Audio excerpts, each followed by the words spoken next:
My name is Alba. I am 33 years old. I work in a hospital. I am a nurse. My job is to help sick people. I work long hours every day. I work during the day and sometimes I work at night. I love my job because I like helping people. Before last year was alone. I had no boyfriend and lived by myself. I worked all the time and I was very tired after work. I often visited my mother. My mother lives in a small village. She is old, so I like to help her too. Life was quiet and simple. One day something changed. A new doctor came to work at our hospital. His name is Michael. Michael is 2 years younger than me. He is 31 years old, and he is very handsome. He is tall, with brown hair and blue eyes. He smiles a lot. All the nurses like him because he is friendly and kind. At first I thought Michael would not notice me. I am not very slim, and I am just an ordinary woman. I don't wear fancy clothes, and I do not have long, beautiful hair. I did not think Michael would be interested in me, but then Michael started talking to me. He was always kind to me. He asked me how I was doing. He smiled at me every day. I was surprised. I did not think someone like Michael would be interested in someone like me. One day, Michael asked if I needed a ride home. I said yes.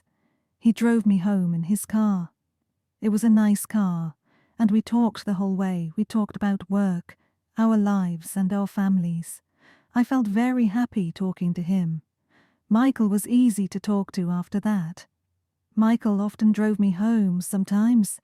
He would bring me coffee or tea, and at work we would sit together in the cafeteria during lunch and talk. I started to like him more and more. I looked forward to seeing him every day. Then one weekend Michael asked if I wanted to go to the movies. We both had a day off, so I said yes. We went to see a movie together, and after the movie we went for a walk. We talked for hours. I was so happy. I thought maybe Michael liked me as much as I liked him. But then a few days later, Michael told me something surprising. He said, "Anna, I need to tell you something. I am married." I was shocked. I did not know he had a wife. He never talked about his wife, and he did not wear a wedding ring. Michael explained that he had been married for 5 years.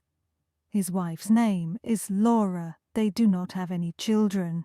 He said he was not happy in his marriage. He said they did not have much in common. They did not spend much time together. They had different interests. Michael told me he liked spending time with me because I made him happy. He said he felt comfortable with me. He told me I was easy to talk to, and he enjoyed being around me. I didn't know what to do. I liked Michael very much, but I didn't want to cause any problems. I started to think a lot. I wondered why Michael liked me if he already had a wife. His wife was probably very beautiful, and I didn't understand why he would want to spend time with me. I thought about it every day. I was confused. I didn't know if I should continue seeing Michael or if I should stop. I didn't want to hurt anyone, but I was happy spending time with him. A few days later, something happened. I went to the big supermarket in the city.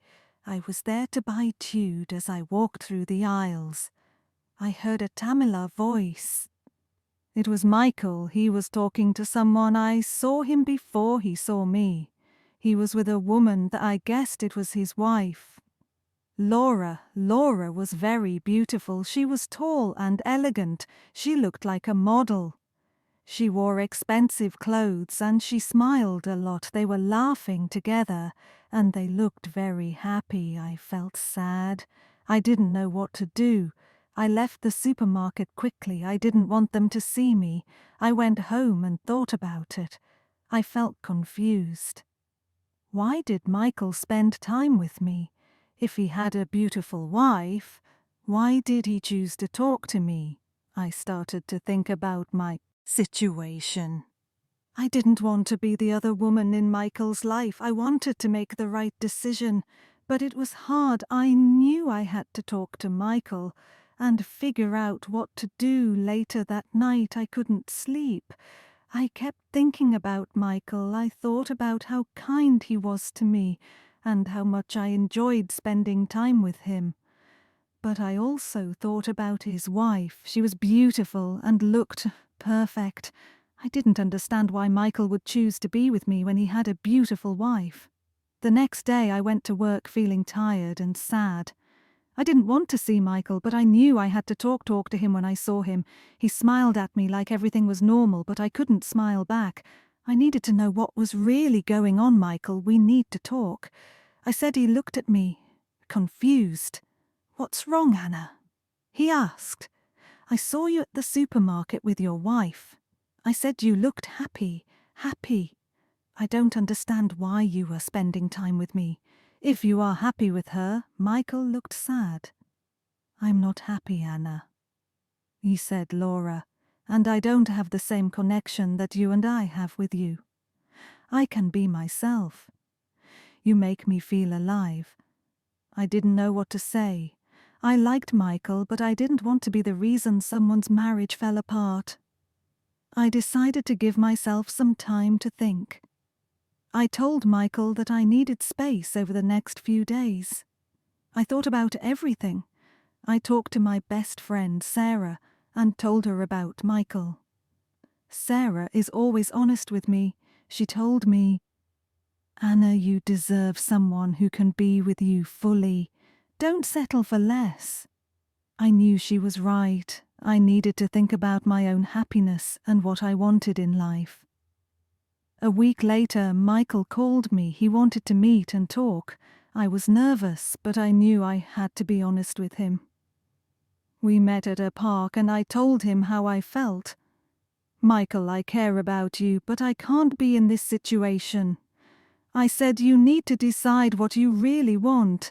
If you're not happy with Laura, you should talk to her. But I can't be the other woman. Michael looked sad, but understood. I care about you, Anna. He said, I'll think about everything. I just want you to be happy. We said goodbye, and I walked home feeling both sad and strong. I knew made the right decision, but it wasn't easy. Life is full of difficult choices. But sometimes we have to choose what is best for ourselves.